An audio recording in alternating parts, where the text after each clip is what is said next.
कल तक की कथा में श्री ठाकुर जी की दिव्य बाल लीलाओं का श्रवण किया और श्री ठाकुर जी वृंदावन पधारे। वृंदावन का दर्शन करके, गिरिराज जी का दर्शन करके, श्री यमुना जी का दर्शन करके कृष्ण बलदेव के हृदय में उत्तम प्रेम प्रकट हो गया।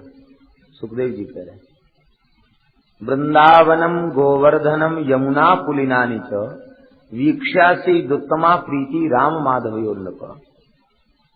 हे नृप परीक्षित, कृष्ण बलदेव के हृदय में वृंदावनम वीक्ष्य, गोवर्धनम वीक्ष्य, यमुना पुलिनानि च वीक्ष्य उत्तमा प्रीति जाता, उत्तम प्रेम प्रकट हो गया। जो भगवान प्रेम के सिंधु हैं, उनमें प्रेम का प्रादुर्भाव हो गया। ये श्रीधाम वृंदावन की दिव्य महिमा है। इसलिए हमारे वृंदावन के रसिकों ने प्रेम का प्रकट स्वरूप, स्थूल स्वरूप वृंदावन को कहा है। प्रेम का द्रवीभूत स्वरूप, बहता हुआ स्वरूप श्री यमुना जी है, और प्रेम का घनीभूत स्वरूप श्री गिरिराज गोवर्धन है। इनका आश्रय लेने पर भगवान का दिव्य प्रेम अवश्य ही प्राप्त होता है। ये भगवान को भी प्रेम देने वाले। तत्र चक्रुर्ब्रजावासम शकटैः अर्धचंद्रवत्, अर्धचंद्राकार में वे सब वहां अपने अपने नगरों को बसा कर रहने लगे। श्री नंद बाबा ने नंदग्राम नाम का नगर बसाया गोकुल से चलने के बाद। वृषभानु जी ने बृहत सानु, रावल ग्राम से चलने के बाद वृषभानु जी ने बृहत सानु, जिसे बरसाना कहते हैं, उसे अपना आश्रय बनाया। यह सब वृंदावन के ही अंतर्गत है, वृंदावन से भिन्न नहीं। भगवान वत्सचारण करने लगे। एवं ब्रजौकशाम प्रीतिम यच्छन्तौ बालचेष्टितैः कलवाक्यैः स्वकालेन वत्सपालौ विभूति। भगवान बछड़े चराने लगे। बछड़े चराते हुए भगवान बड़ी सुंदर लीला करते हैं। क्वचित् बाधयते वेणुं क्षेपणैः क्षिपतः क्वचित्, क्वचित् पादैः किंकिणीभिः, क्वचित् कृत्रिम गोवृषैः। बालकों के साथ बड़ी सुंदर क्रीड़ा करते हैं। कभी ठाकुर जी वेणु बजाते हैं, कभी क्षेपणैः क्षिप्तः क्वचित्। क्षेपण जानते हैं किसे कहते हैं? ये जो देहात में बालक बनाते हैं, रस्सी को बुन करके और उसमें बीच में एक ढेला रख लेते हैं, फिर घुमा करके उसको फेंकते हैं। कहीं कहीं उसको भिंदीकाल भी कहते हैं। और क्षेपण, क्षेपण क्षिप्त क्वचित, ऐसे सुंदर गुलेल मूंज के बना करके उनमें ढेला रख रख करके फेंकते। किसका निशाना कितनी दूर तक जाता है। अपने चरणों की नूपुर की झनकार से सुंदर ध्वनि प्रकट करते।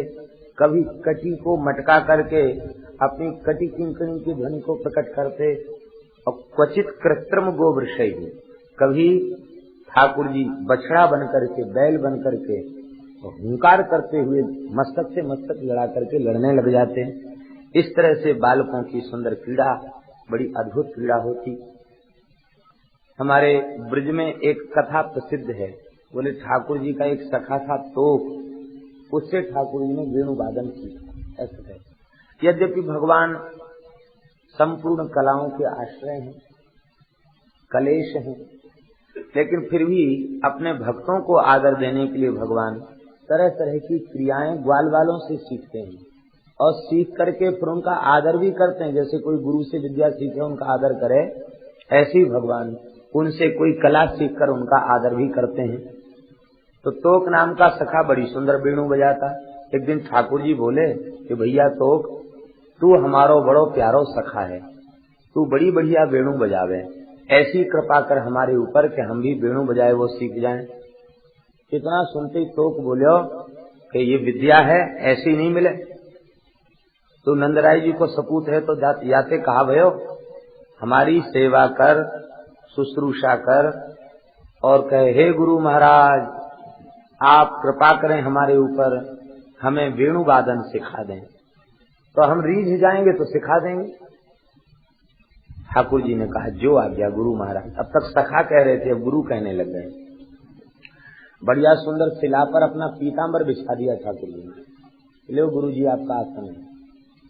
सखा बैठ गया। ठाकुर जी ने दंडोत किया, हाथ जोड़ के सामने बैठ गए। अब तो जैसे कोई बृहस्पति शिक्षा दे, ऐसे ही बृहस्पति के समान बड़ी सुंदर ये वेणु है, इसमें इतने छिद्र हैं, ऐसे रखा जाता है, इसमें इतने स्वर हैं, शिक्षा देने लग गया। और भगवान पुष्पमाला गले में धारण करा के हाथ जोड़ के विद्या ग्रहण कर रहे। तब तक दूसरे सखा जो बछड़ा चराए रहे, उन्हें देखी कि जे कहाँ है रहो, ये तो ऊपर बैठो भयो, कन्हैया नीचे बैठो भयो, हाथ जोड़ के ना। तो सवरे सखा दौड़े दौड़े गए, तोक से पूछवे लग गए, तोक ये कहाँ है रहो है? तोक ने फटकारते हुए कहा कि बीच में मत बोलो, गुरु शिष्य का मामला है, ये गुरु शिष्य का प्रकरण है, ये मध्य में तुमको बोलने की आवश्यकता नहीं है। सखा बोले कि अच्छा ये बता, इनमें गुरु कौन सो है और चेला कौन सो है? तो इतने उनाए तुम्हें दिख है, जो ऊपर बैठे हो सो गुरु और जो चरणन में बैठो सो चेला। अच्छो तो तू या को गुरु बने हो? मुदमंगल बोलो के ब्राह्मण के बेटा मर गए का, ब्राह्मणी को पुत्र होते भाई जो गुजरी को छोरा कैसे बन गए हो गुरु? अरे कन्हैया तेने याई को गुरु बनायो, ये तो केवल वेणु बजाए वो जाने, हम नाचवे जाने, गाए वो जाने, बजाए वो जाने, सबरे बात हम पे बजाए वो आवे। अब तो सब ग्वाल बाल कोई न कोई कला बताने लगे, हमको ये कला आती है, हमको ये विद्या आती है, हमको ये विद्या आती है। और सब में झगड़ा होने लगे, कहते हम बनेंगे गुरु, हम बनावेंगे चेला कन्हैया को, कृष्णम वंदे। और जगत गुरु को चेला बनाने के लिए सखाओं में झगड़ा हो गया। ठाकुर जी बोले ऐसा करो, तुम सब कलह मत करो, तुम सबरे बैठ जाओ, हम सबको लंबी दंडोत करें और तुम सब हमारे गुरु, हम तुम्हारे चेला। तुम पे जो कछु विद्या कला होए तो हमें सिखाए। ब्रज में एक कहावत है, कहते जगत गुरु सन्यासी, सन्यासी गुरु अविनाशी, और अविनाशी गुरु ब्रजवासी। अविनाशी श्री कृष्ण है ना। ये अद्भुत रस है, ये कितना स्नेह करते हैं भगवान से। इसी बीच एक दिन कंस का भेजा हुआ असुर बछड़े के रूप में आ गया। श्री ठाकुर जी ने इसकी पूंछ और पैर पकड़ करके एक कपित वृक्ष के मूल में इसको पटक दिया। भयंकर स्वरूप इसका प्रकट हो गया। देवास्य परिसंतुष्टा बभूवु पुष्प वर्षिणा, देवताओं ने संतुष्ट होकर के पुष्पों की वर्षा की, क्योंकि इस वत्सासुर से देवता भी भयभीत रहा करते थे। बोलो सुर निकंदन भगवान की। वत्सासुर के वध के पश्चात ये वत्सासुर वध की लीला भांडीर वट पर हुई है। यमुना जी के उस पार जो भांडीर वट है, ये जो वत्सासुर वध की लीला भई है, ये श्री यमुना जी के उस पार जो भांडीर वट है, जिस भांडीर वट पर ब्रह्मवैवर्त पुराण के अनुसार ब्रह्मा जी ने प्रकट होकर के ब्रह्मलोक के ऋषियों के साथ प्रकट होकर के श्री राधा कृष्ण का विधिवत पाणी ग्रहण संस्कार कराया है। वैदिक रीति से राधा कृष्ण का विवाह संस्कार श्री ब्रह्मा जी ने कराया है। और आज भी वहाँ वो यज्ञ वेदी है और भगवान का मुकुट का चिन्ह शिला में है, श्री जी की चंद्रिका का चिन्ह आज भी वहाँ है। वहाँ ब्रह्मा जी ने विधिवत पाणी ग्रहण संस्कार करा। ये वो भूमि है भांडीर वट की, ब्रह्मवैवर्त पुराण में इसका वर्णन है। तो ठाकुर जी ने वत्सासुर का उद्धार भांडीर वट पर ही किया है।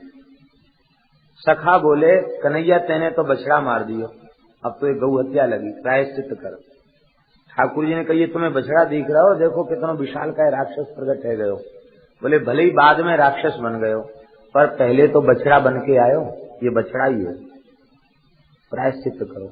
ठाकुर जी ने विचार किया, ठीक कह रहे हैं सखा, इस बछड़े यद्यपि यह असुर है लेकिन बछड़े का रूप धर के आया था, तो हम तो गो भक्त हैं, गोपाल हैं, हमें बछड़े के इस का प्रायश्चित करना चाहिए।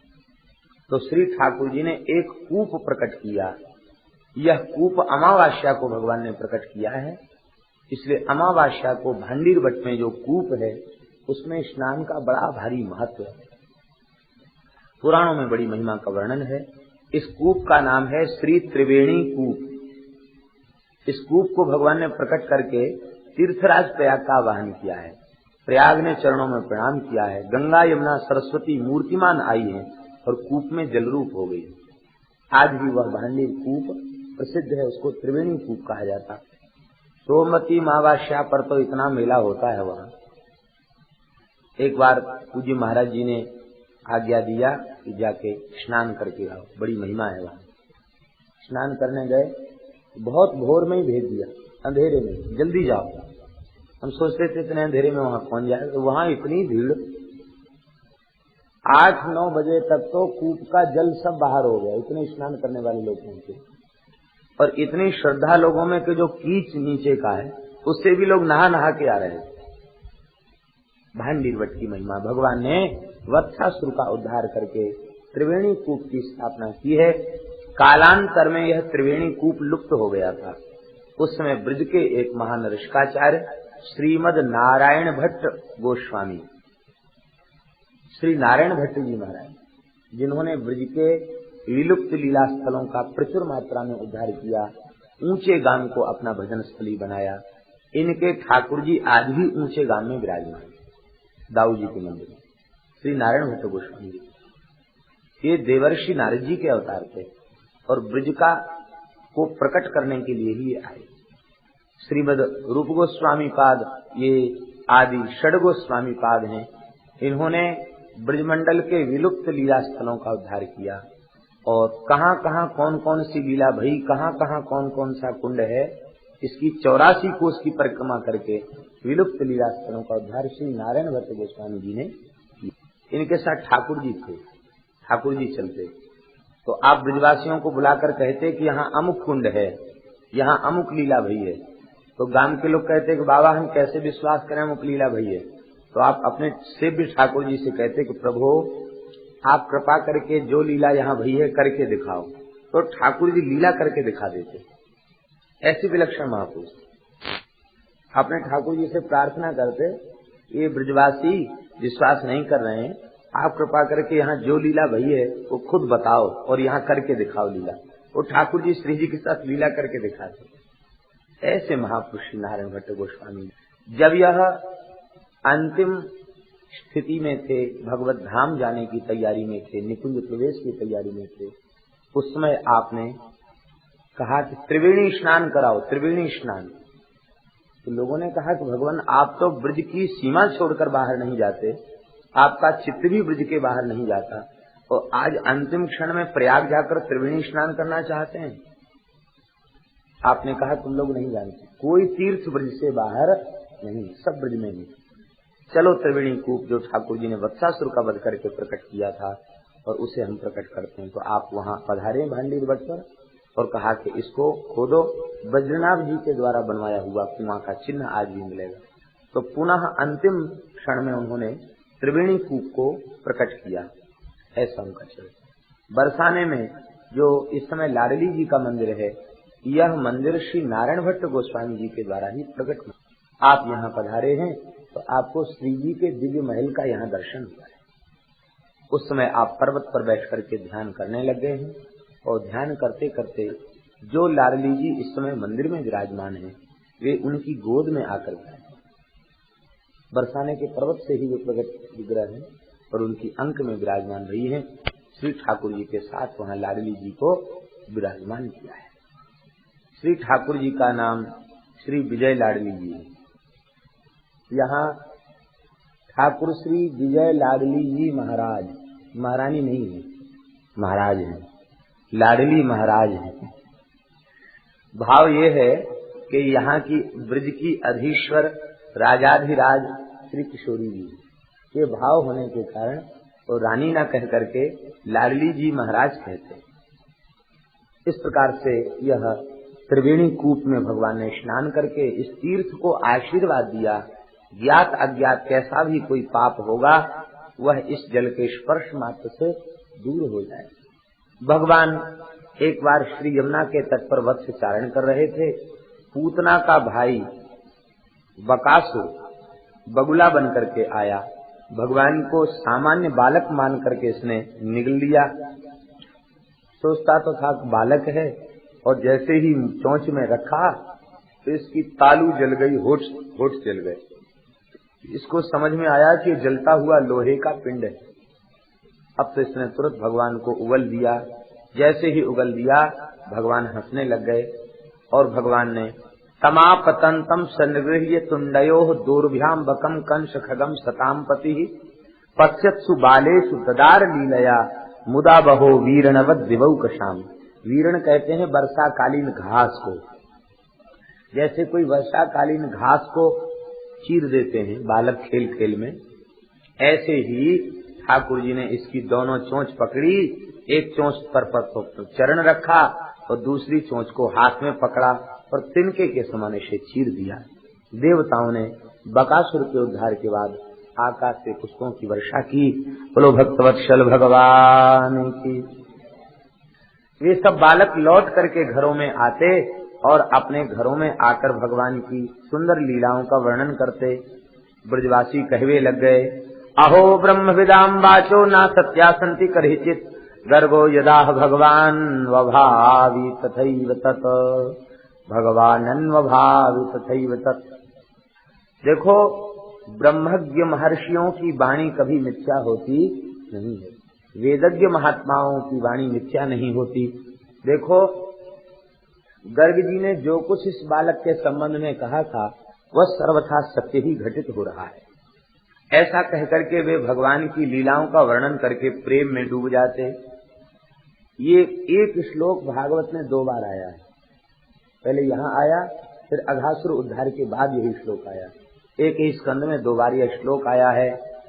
इति नंदादयो गोपाः कृष्ण राम कथाम् मुदा कुर्वन्तो रममाणश्च नाविन्दन् भववेदनाम्। नंदादि ब्रजवासी बड़े प्रेम में डूब करके श्री कृष्ण बलदेव के चरित्रों का वर्णन करते रहते और वर्णन करते करते उन्हीं में डूब जाते, उन्हीं में रमण करने लग जाते। इस प्रकार से वे निरंतर भगवत चरित्र में रमण करते रहते। यही कारण था कि ना विंदन भव वेदनाम, संसार की वेदना का तनिक भी उनको बोध नहीं हुआ।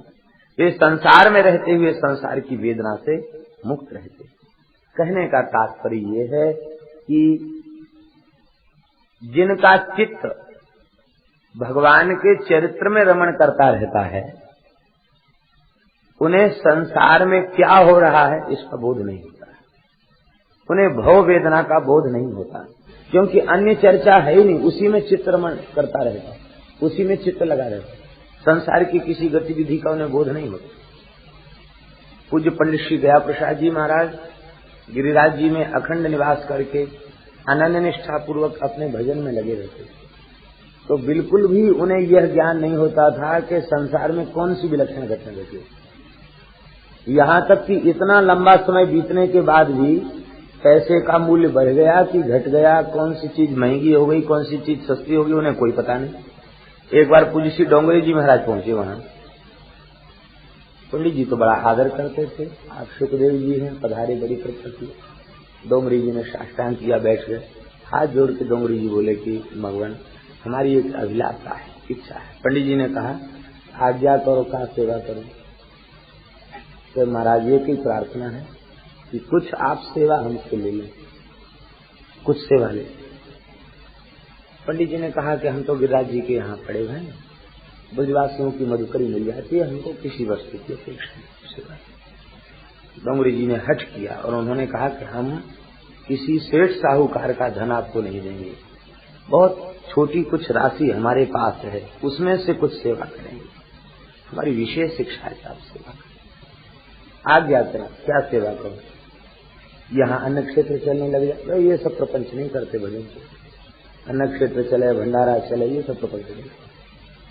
बहुत आग्रह किया तो पंडित जी हाथ जोड़ के बोले कि अच्छो तो 1 महीने 2 रुपया भेज दीजिए, केवल 1 महीने के लिए 2 रुपया भेज दीजिए।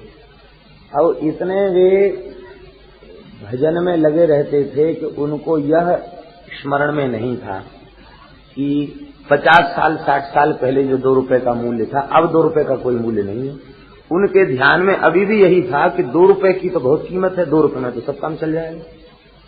तो बोले, हाथ जोड़ के बोले कि आप विशेष आग्रह कर रहे हो, या से हम कह रहे हैं आप 2 रुपए भेजिए। डोंगरे जी बहुत हंसे, बोले महाराज जी 2 रुपए, अरे 2 रुपया तो मास्टर की वेतन होती थी, सब काम चल जाता, 2 रुपए तो बहुत है। तो महाराज अब 2 रुपए कुछ नहीं है, अब तो बहुत जमाना चला गया, अब 2 रुपए किसी ब्राह्मण को दे तो वो प्रसन्न नहीं होता, ये 2 रुपए की अब कोई कीमत नहीं है।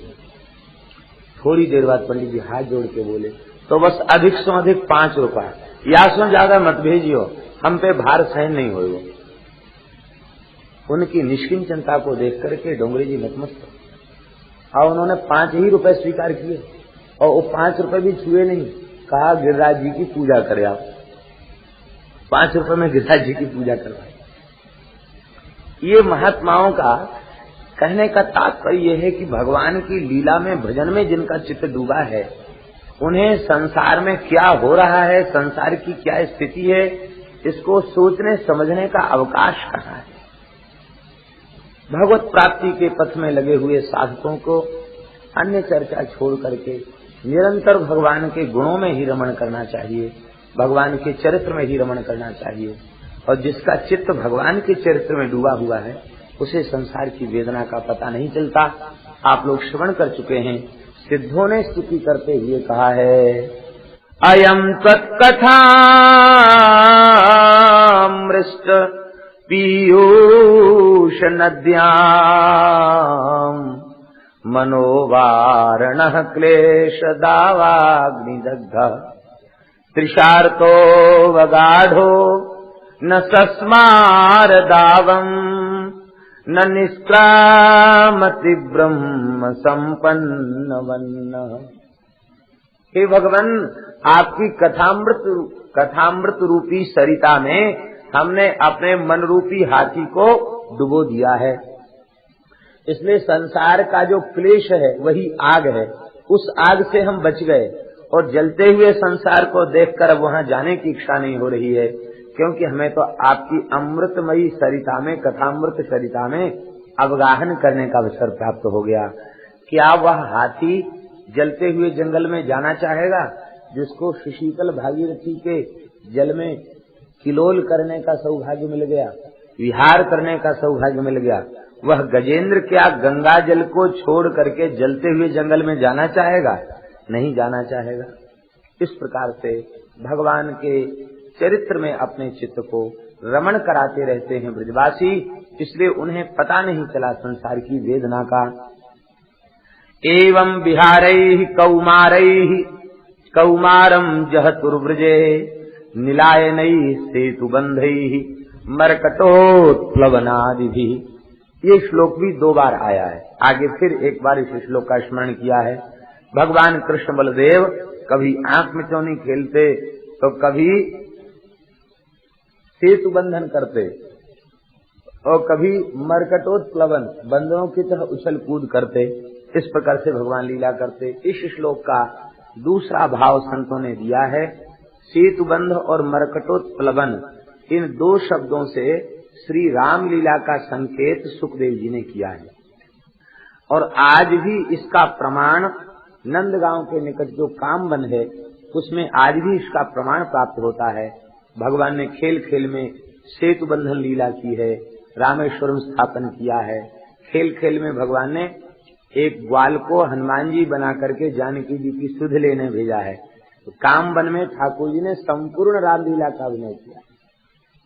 यहाँ तक प्रसिद्ध है कि मेघनाथ ने शक्ति का प्रहार किया और दाऊ जी बने थे लक्ष्मण जी।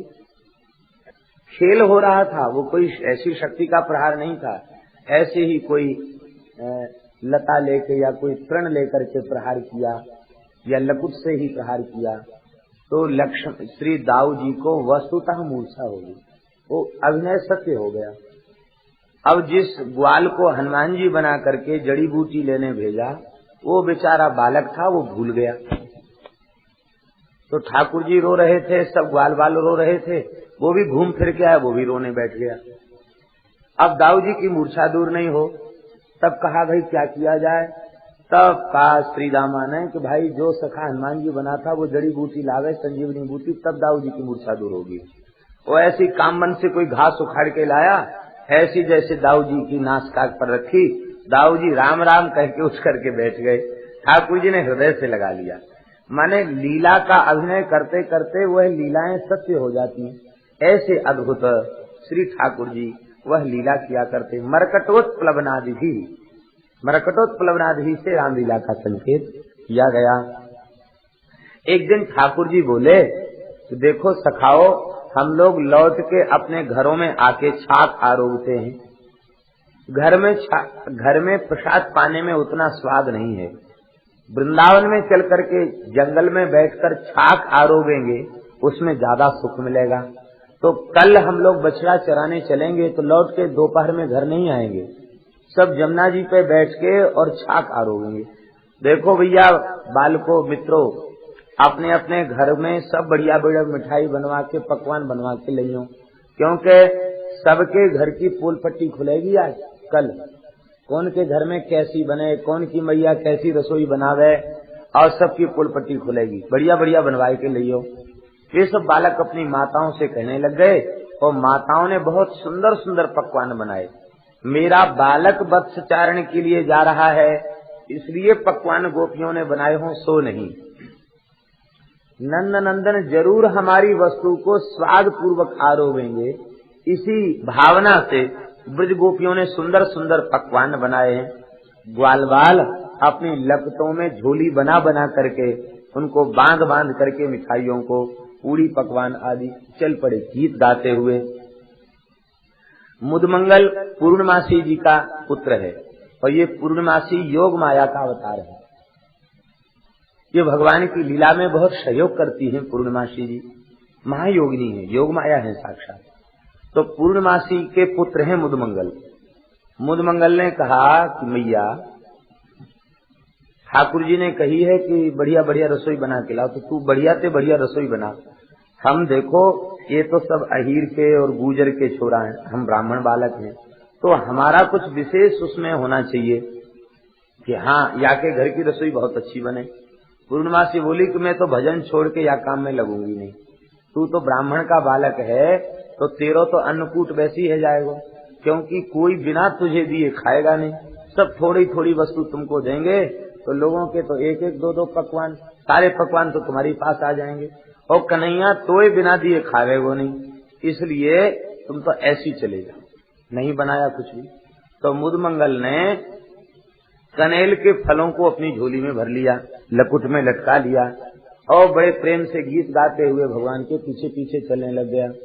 एक दूसरे की पोटली को टटोल के देख रहे थे किसकी पोटली में क्या है, तो सखा छूने नहीं देते।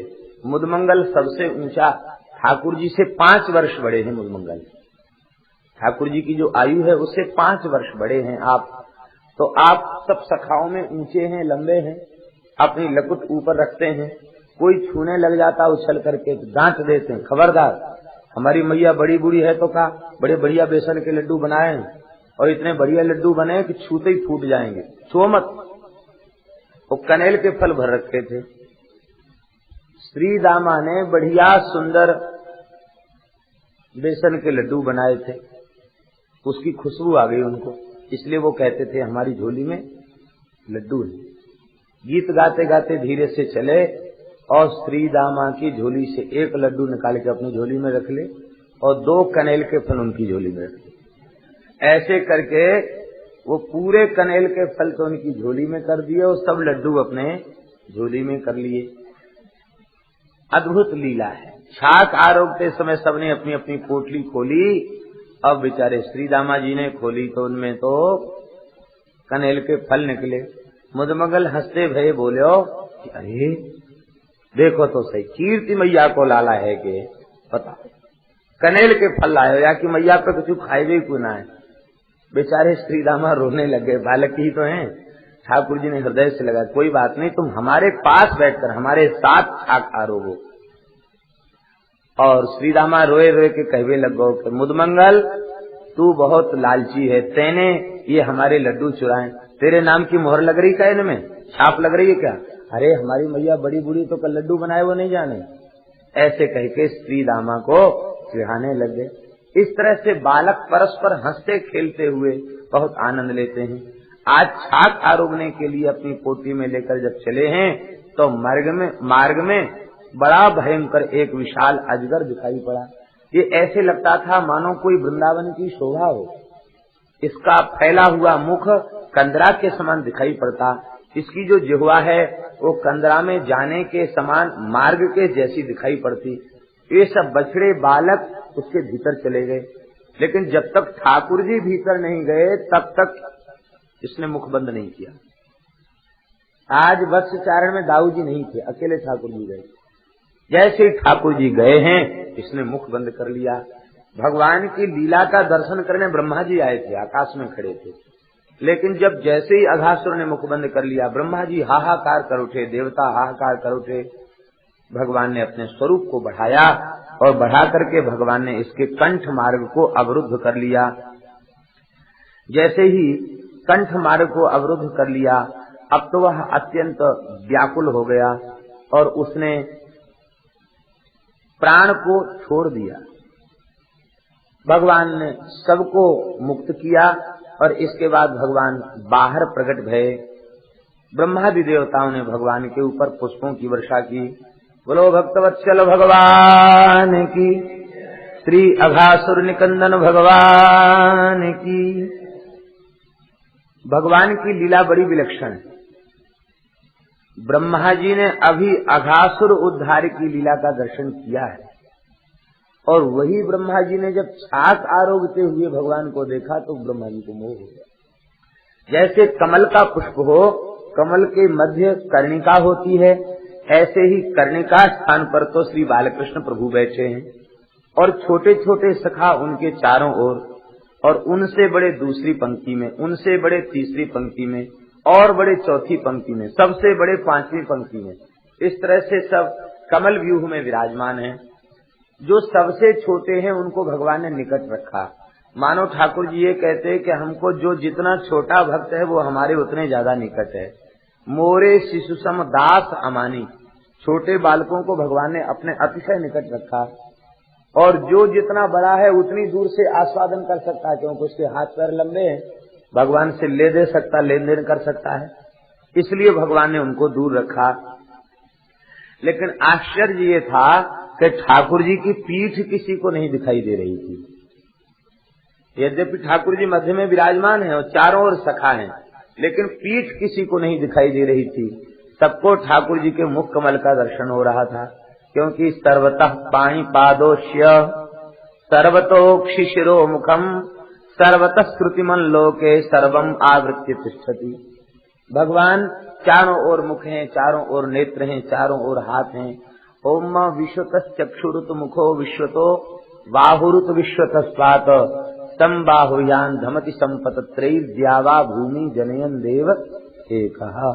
विश्वतः चक्षुः, चारों ओर नेत्र हैं, चारों ओर मुख हैं, चारों ओर पैर हैं। ऐसे जो भगवान हैं, भगवान कभी भक्त से विमुख नहीं होते। श्याम रहत सन्मुख सदा, ज्यों बच्चा हित धेन के। जैसे हाल के ब्याए हुए बछड़े के सामने ही गाय रहती है, बछड़े को गाय सामने रखती है, किनारे किनारे होती गाय हुंकार करने लग जाती है। ऐसे ही ठाकुर जी भक्त के सदा सन्मुख रहते हैं। भक्त को कभी न तो बाएं करते हैं न पीछे करते हैं, वे सदा भक्त के सामने ही विराजमान रहते हैं। तो समस्त सखाओं को यही अनुभव होता कि ठाकुर जी हमारी ओर मुख करके बैठे। ऐसी भगवान की दिव्य भगवत्ता। कोई ग्वाल बाल कहता कि कन्हैया देख हमारी मैया ने कैसी सुंदर पकौड़ी बनाई, तू खाए के तो देख। तो वो खाने के बाद तब देता, क्यों? तो स्वाद का पता चल जाता, तब उसे इच्छा होती कि ये तो कन्हैया के लायक है। ठाकुर जी उसकी खा जाते। कोई सखा कहता कि देख मेरी मैया ने कैसो बढ़िया चेंठी को अचार डाले, ने चाट के तो देख। तो उंगली से भगवान के मुख में उंगली दे करके अचार चटाता है। कोई ग्वाल बाल कहता है कन्हैया तेरी सौगंध, ऐसी बढ़िया धुआरी छाछ मेरी मैया ने बनाई है कि तू बस पी के निहाल रह जाएगा। दो चार घूट पीने के बाद कमोरी भगवान को दे दे, भगवान पीने लग जाते हैं। ठाकुर जी की वस्तु छीन झपट के सखा खा रहे हैं और सखाओं की वस्तु को भी ठाकुर जी छीन छीन करके पा रहे हैं। जो नहीं देता उससे छीन लेते हैं, जो दे रहा है उससे प्रेम पूर्वक ले रहे हैं, और जो नहीं दे रहा उसकी वस्तु को ठाकुर जी छीन के पा रहे हैं। क्यों? उसकी मैया का भाव है ना कि ठाकुर जी आरोगेंगे, इसलिए ठाकुर जी छीन करके वस्तु को पा रहे हैं। ब्रह्मा जी लीला का दर्शन कर रहे थे। ब्रह्मा जी कहने लग गए कि ये कैसो परमात्मा। बड़े बड़े वेदज्ञ वशिष्ठ आदि ऋषि बड़ी विधि पूर्वक यज्ञ करते हैं, यज्ञों में बड़ी पवित्रता पूर्वक यज्ञीय चरु का निर्माण करते हैं, पुरोडास का निर्माण करते हैं, और वह परमात्मा प्रकट प्रत्यक्ष होकर के उस वस्तु को स्वीकार नहीं करता। और ये कैसे परब्रह्म परमात्मा ग्वारियों की जूठन खा रहे हैं।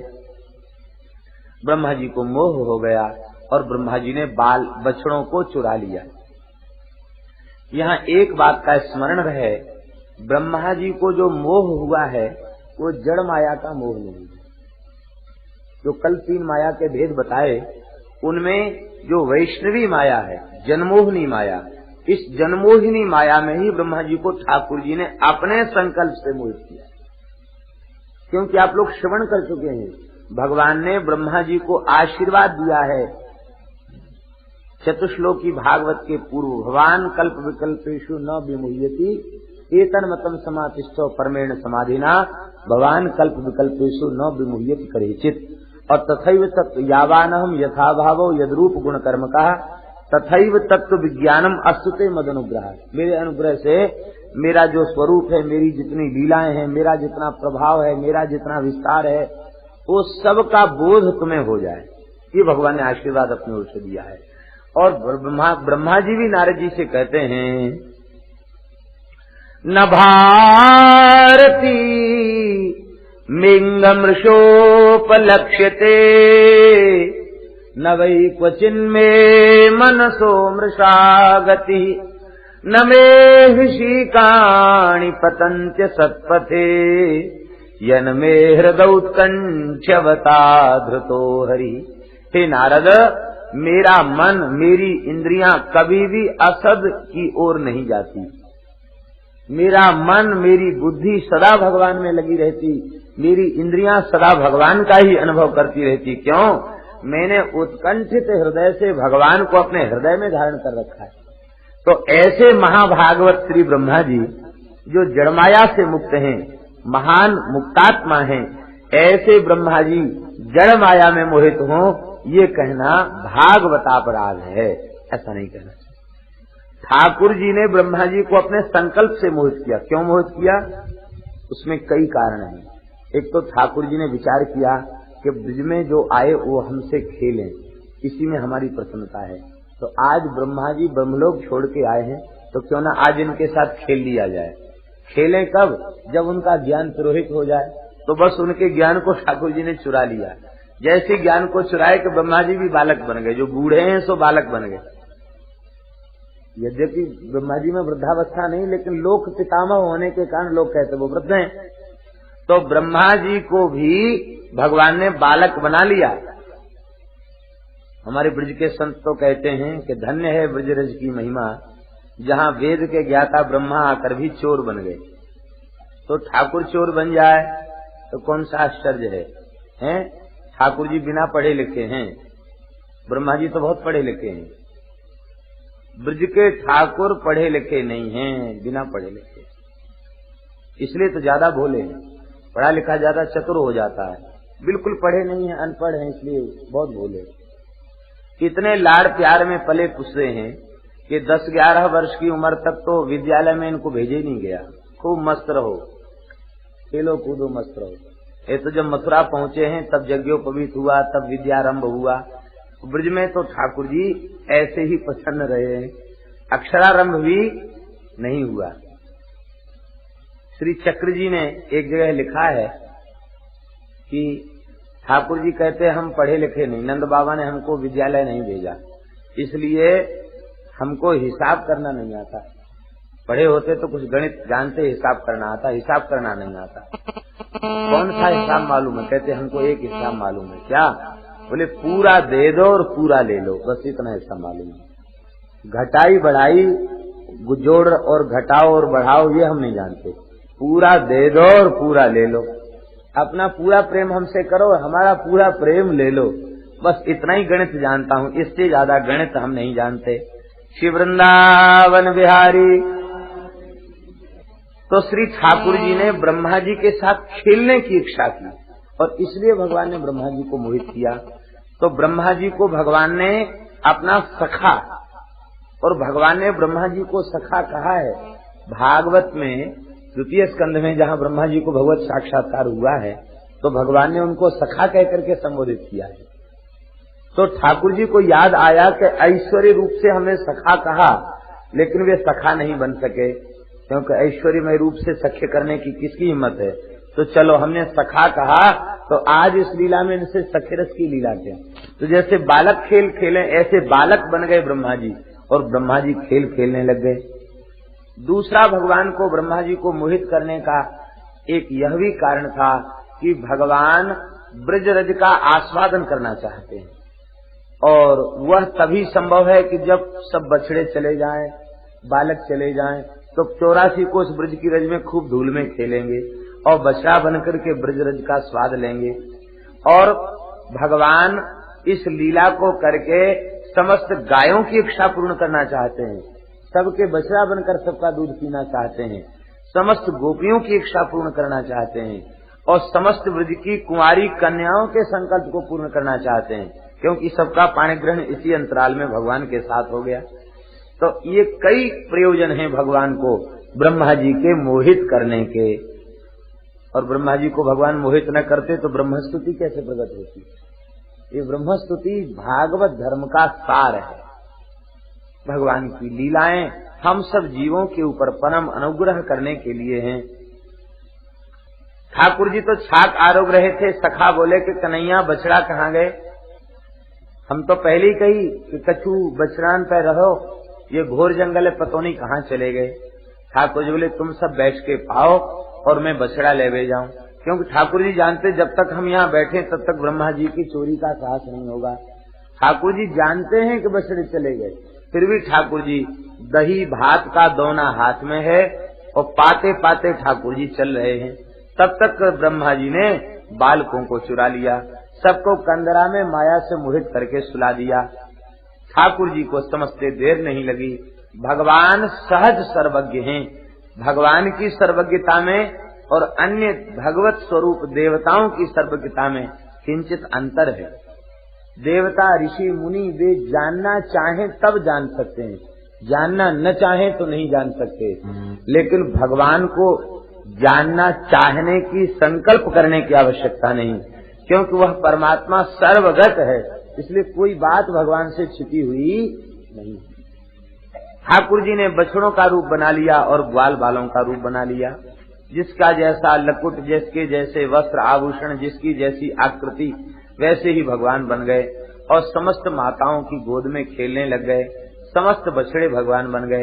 एक दिन की बात है, श्री दाऊ दादा के साथ श्री ठाकुर जी वत्स्यचारण कर रहे थे और गैया गिरिराज जी के ऊपर चल रही थी। यहाँ तो ऐसा सुंदर दृश्य है कि लगता है कि जो भागवत में वर्णन है ना गिरिराज जी के निकट यमुना जी का, तो सामने पर्वत ऐसे लगता है साक्षात गिरिराज जी हो, और ये गंगा जी की भी इस समय नील धारा दिखाई पड़ती है, लगता है श्री यमुना जी प्रवाहित हो रही है। ऐसा सुंदर दर्शन यहाँ की शोभा का हो रहा है।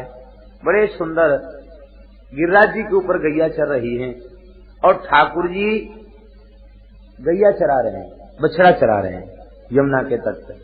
गायों ने बछड़ों को देखा तो हुंकार करती भई दौड़ी। बड़े ग्वारियों ने बहुत रोकने का प्रयत्न किया लाठियों से, लेकिन गाय रुकी नहीं और वे सब बछड़ों को दूध पिलाने लग गईं। गाय आनंद में भर गई, इतने आनंद में भर गई कि प्रेमाश्रु उनके झर रहे हैं, इतने आनंद में गाय भर गई। और जो बड़े गोप थे वो जब आए क्रोध में भर के, और जब उन्होंने बालकों को देखा तो सब छाती से लगा लगा करके आनंद में भर गए। दाऊ जी विचार करने लगे कि ब्रजमंडल तो प्रेम का धाम है, इसमें कोई संदेह नहीं, लेकिन आज के जैसे प्रेम की अभिव्यक्ति पहले कभी देखी नहीं गई। ऐसा प्रेम प्रकट हो रहा है जो पहले कभी नहीं देखा, अपूर्व प्रेम प्रकट हो रहा है। जरूर कोई न कोई ठाकुर जी की लीला है।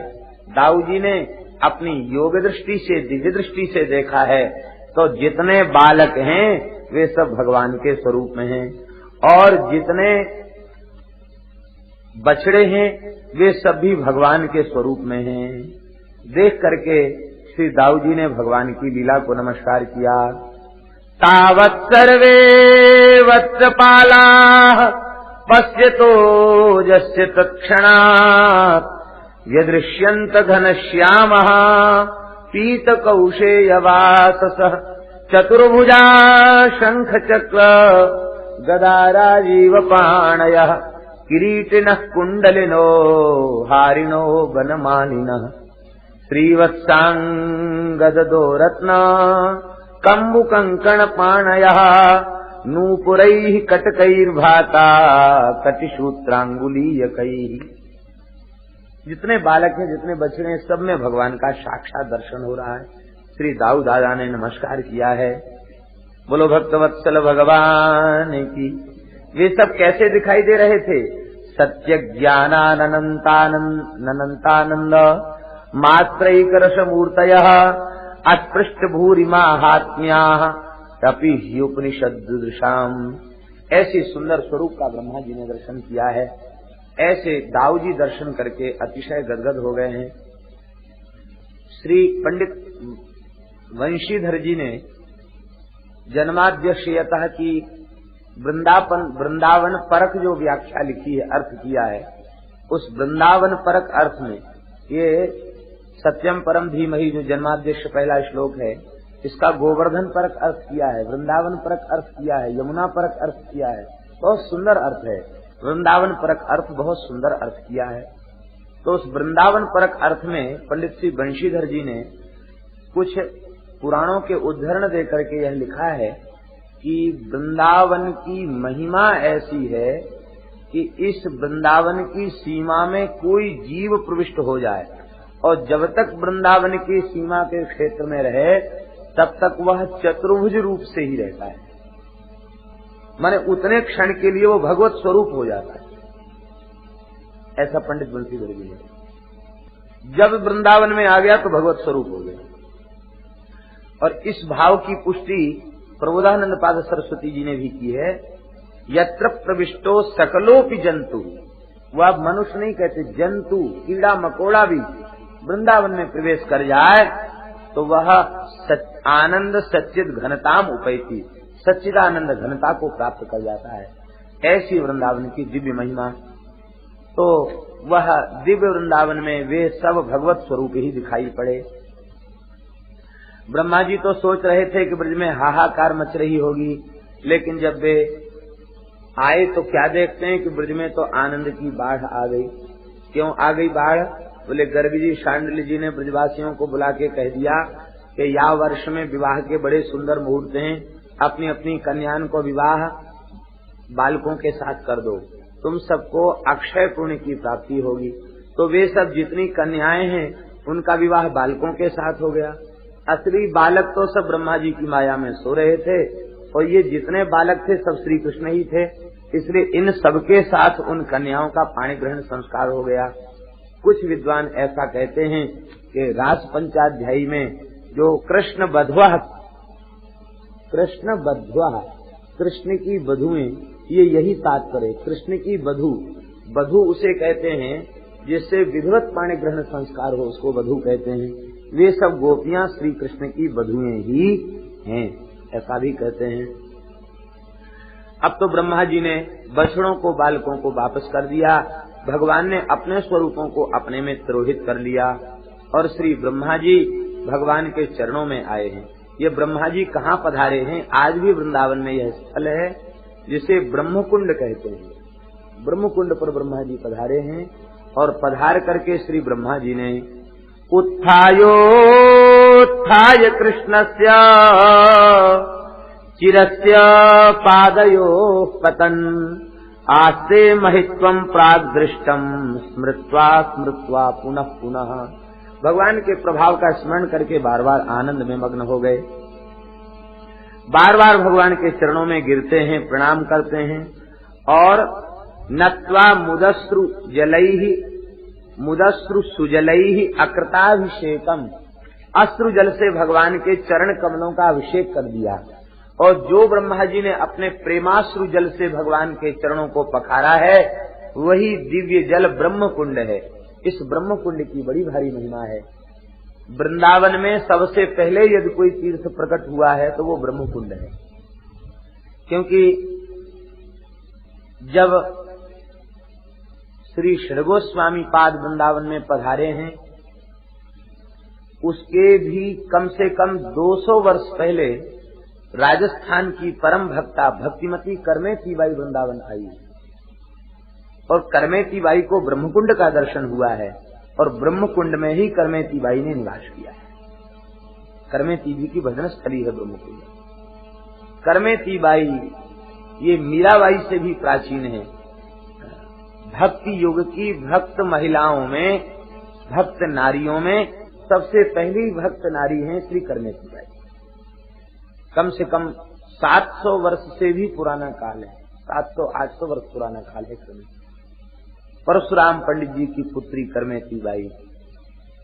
कठिन काल कल युग में करमेती निष्कलंक रही, नस्वर पतिरति त्याग कृष्ण पद सो रति जोरी, सवे जगत की फांस तरक तिनका ज्यों तोरी, निर्मल कुल कांठड़ा धन्य पर साजिन जाई, विदित वृंदावन वास संत मुख करत बड़ाई, संसार स्वाद सुख बांत ज्यों फेर नहीं तन तिन चही, कठिन काल कल युग में करमेती निष्कलंक रही। करमेती जी 3 दिन तक ऊंट के करंक में रही, सड़े हुए ऊंट के करंक में 3 दिन तक व्यतीत किया। और संतों ने पूछा कि करमेती बाई आपको बदबू नहीं आई? तो करमेती जी ने कहा कि जग दुर्गंध काऊ ऐसी बुरी हती, तामे दुर्गंध सो सुगंध सी बसाई। संसार की विषय की दुर्गंध इतनी भयंकर है कि उस दुर्गंध का के आगे सड़े हुए ऊंट की करंक की दुर्गंध भी दुर्गंध नहीं लगी, वह सुगंध बन गई हमारे लिए, क्योंकि जगत की विषय की दुर्गंध से वो बचाने वाली शुद्ध हो गई। आपका दर्शन करने पिता परशुराम पंडित जी आए, चरणों में प्रणाम किया। उस समय करमेती जी यमुना के तट पर खड़ी थी और अश्रुधारा बह करके यमुना जी में मिल रही थी। रज में आप जल छोड़ेंगे तो वहीं जल सूख जाएगा। अब आप सोचिए कितना अश्रुपात हो रहा होगा कि वह धारा बह करके श्री यमुना जी में, पतली धारा यमुना जी में मिल रही थी, इतनी अश्रुधार बह रही थी। चरणों में प्रणाम किया है। उनको लेकर के उनके साथ ब्रह्मकुंड पर आप विराजी हैं। परशुराम पंडित जी ने प्रणाम किया और कहा कि बेटी तुमने तो हमारी नाक कटवा दी, गोने के समय रात को घर छोड़ के भाग आई। अब विवाह हो चुका है और गोने का अवसर है, गोने के समय कन्या छोड़ के भागे। मैं राजगुरु, हमारी प्रतिष्ठा में बड़ी हानि हुई। तो करमेती जी ने उदासीन भाव से कहा, पिताजी तुम कह रहे हो कि नाक कट गई, लेकिन हमें तो यह पता नहीं चलता कि नाक कैसे कट गई। नाक होए तब तो कटे, जिसके नाक है ही नहीं वो कटेगी क्या? पहले नाक होए तब कटे, और नाक है ही नहीं तो कटेगी क्या? कही तुम कटी नाक, कही तुम कटी नाक कटे यदि हो ये जो पे, कही तुम कटी नाक कटे यदि हो ये जो पे, नाक एक भक्ति नाक लोक में न पाई। सच्ची नाक क्या है? कहते नाक एक भक्ति, श्री कृष्ण भक्ति ही नाक है। जो भगवान का भक्त नहीं है वो नकटा है, जो भगवान में जिसकी प्रीति है वही नाक वाला है। और चाहे जितना बढ़िया व्यक्ति हो, नाक न हो तो बस फिर सुंदर नहीं लगता। ये नासिका में ही भगवान ने कलाकारी दिखाई है। शरीर को बनाने में नाक में बड़ी कलाकारी दिखाई। देखो यहाँ इतने लोग बैठे हैं, सबकी नाक अलग अलग है, हो सकता और कुछ मिले जुले, नाक सबकी अलग अलग, कुछ न कुछ भेद नाक में सबकी होता है। नाक बनाने में भगवान ने बहुत संभारा है। ये नाक जो है क्या है? ये भगवान की भक्ति ही नाक है। नाक एक भक्ति नाक लोक में न पाई। स्वर्ग के देवताओं को भी भगवान की भक्ति दुर्लभ है। बरस 50 लग विषय में ही वास कियो, भय ना उदास तहूँ चवे को चवाइए। पिताजी आपकी 50 वर्ष की आयु हो चुकी है, संसार भोगते भोगते फिर भी संसार से उदासीनता नहीं आई, उपरामता नहीं आई। आपके द्वारा भागवत कथा सुनकर मुझे संसार से उपरामता आ गई, वृंदावन मिल गया, और आप जीवन भर कथा कहते कहते हो गया, आपको विषयों से उपरामता नहीं आई। बहुत आश्चर्य है। करमेती की बाई की बात सुनकर के पिताजी की आंख खुल गई। बोले तो बेटी मुझे भी यहीं रख लो, यहीं भजन करूंगा। बोले तुम्हारे भीतर इतनी तितिक्षा नहीं है, तुम यहाँ नहीं रह सकते, तुम अपने घर में ही वृंदावन को प्रकट करो। तो यमुना जी से उन्हें श्री बिहारी जी का विग्रह प्राप्त हुआ था। वो बिहारी जी का स्वरूप उन्होंने श्री परशुराम पंडित जी को दिया है। आज भी खंडेला में, सीकर जिला, राजस्थान में सीकर जिला खंडेला है, सीकर जिले में है खंडेला। खंडेला में आज भी करमेती जी के बिहारी जी विराजमान है। इतने प्यारे ठाकुर हैं, क्या कहें। 2 बार कम से कम दर्शन का सौभाग्य मिला। बड़े प्यारे ठाकुर, बड़ी सुंदर नुकीली नाशिका और बड़ी ललित छवि है, और मुस्कान और नाशिका तो इतनी प्यारी जिसका कोई कहना ही नहीं। इतने मधुर स्वरूप है, बड़े प्यारे स्वरूप हैं, देखते ही बनते हैं ऐसे ठाकुर जी। प्रथम दर्शन करने ठाकुर जी का गए तो मन में भाव हुआ और निकट जाके दर्शन करें।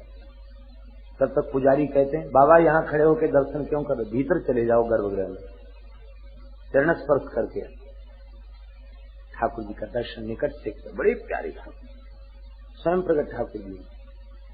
तो सबसे पहली करमेती बाई वृंदावन में आई। इन्होंने ब्रह्मकुंड तीर्थ को करमेती बाई ने प्रकट किया है, और श्री नारायण भट्ट जी ने उसका पुनः जीर्णोद्धार कराया। करमेती के समय में उसकी में कोई निर्माण नहीं था, बाद में उसको निर्मित कराया गया। ब्रह्मा जी महाराज के प्रेमाश्रु जल और भगवान के चरणों का प्रक्षालन, तो वह अपूर्व महिमा उस दिव्य तीर्थ की है। बोलो ब्रह्मकुंड की जय, श्री भक्तवत्सल भगवान की, श्री ब्रह्मा जी महाराज की, श्री करमेती बाई की। श्री ब्रह्मा जी भगवान की स्तुति करते हैं, बड़ी प्यारी स्तुति है ब्रह्मा जी की। ब्रह्मोवाच नौमीड्यते ब्रवपुसे तडिदम्बराय, गुंजावतंस परिपीच्छ लसन्मुखाय, वन्यस्रजे कवलवेत्र विषाण वेणु, लक्ष्मश्रिये मृदुपदे पशुपांगजाय। या पशुपांगजाय, ये पशुपांगजाय का तात्पर्य है नंद नंदन। पशून पातीति पशुपो नंदः, पशून पातीति पशुपो नंदः, तस्य अंगजः अर्थात साक्षात पुत्रः तस्मै नमः। ब्रह्मा जी स्वीकार कर रहे हैं आप नंद ग्रह में नंद नंदन के रूप में प्रकट भये हैं। तो कम से कम 10 प्रमाण भागवत में ऐसे हैं जहां भगवान के नंद ग्रह में अवतार की बात कही गई है। ये भगवान के 2 आविर्भाव इस प्रकार से विद्वान सिद्ध करते हैं।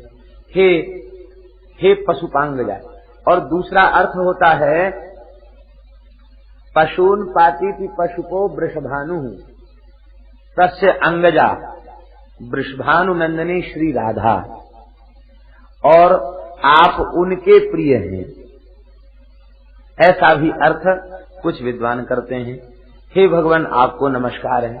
नवमी, नवमी का अर्थ है स्तवमी, क्योंकि ऋणुस्तवने धातु से नवमी बनता है, ऋणुस्तवने उससे नवमी बनता है। नवमी का अर्थ स्तवमी, मैं स्तवन करता हूँ आपका। ईड्यते, स्तुति करने योग्य एकमात्र आप हैं, इसलिए मैं आपकी स्तुति करता हूँ। या ब्रह्मा जी के कहने का भाव ये है कि स्तुति करने के योग्य एकमात्र आप हैं और मैं आपकी स्तुति करता हूँ, लेकिन इसके बाद भी भगवान आपकी लीला इतनी विलक्षण है कि इस वेद गर्भ ब्रह्मा की बुद्धि भी कुंठित हो रही है किन शब्दों में मैं आपकी स्तुति करूं, मुझे समझ में नहीं आ रहा है। तो चलो कोई बात नहीं, आप नंदनंदन हैं, आपका जो मंजुल स्वरूप हमारे नेत्रों के सामने प्रकट है उसी को मैं नमस्कार कर लेता हूं। अभ्र वपुषे, आपके श्रीअंग की कांति सजल नील मेघ के समान है, आपको नमस्कार है। अभ्र वपुषे का भाव क्या है? बोले जैसे सजल मेघ बिना बरसे नहीं रहता, ऐसे ही आपके श्रीअंग की कांति सजल मेघ के समान है, बिना कृपा की वर्षा किए आप रहेंगे नहीं। कृपा की वर्षा करना आपका स्वभाव है।